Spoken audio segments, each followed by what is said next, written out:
আমাদের অনেক ভাইয়েরা ছিল, সারাদিন কিছু খায় নাই। রাত 12টা বাজে যখন জিজ্ঞেস করতাম যে ভাই আজকে কি কিছু খেয়েছেন, তিনি যে খায়নি সে খাওয়ার কথাটাই তিনি ভুলে যেতেন। রাত 3টা বাজে ওনাকে মেসেজ করতেন, ভাই এখন আমাদের এইটা করণীয়, আমাদেরকে এই কাজটা করা দরকার। বলতাম ভাই আপনি কি ঘুমাবেন না? বলতে ভাই ঘুম তো আসে না, কোনোভাবে ঘুমের কথা চিন্তা মাথায় আসতে পারে না। আজকে সেই ত্যাগ, সেই কোরবানি, সেই রক্তের উপরে এদিনে আমরা এসে দাঁড়িয়েছি। আজকে শহীদ পরিবারের পক্ষ থেকে আমাদেরকে শুনতে হয় যে আমরা কার কাছে যাব, কার কাছে বিচার চাইব।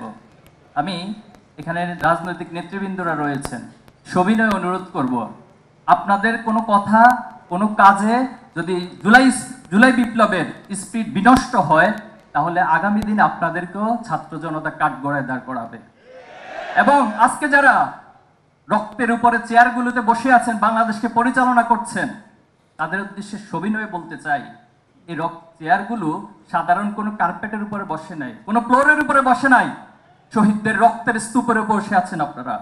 যারা বিচার করতে পারবেন না, যদি অপারগতা প্রকাশ করেন, তাহলে জাতির কাছে ক্ষমা চেয়ে এখনই সেই চেয়ারগুলো থেকে নেমে যান।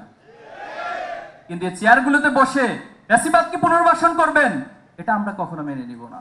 আমরা নিজেদেরকে শহীদের প্রজন্ম মনে করি। আমরা নিজেদেরকে সেই সময় প্রত্যেক দিন রাতে ঘুমোতে যাওয়ার আগে মনে করতাম, আজকে দিনটা আমাদের জন্য শেষটা।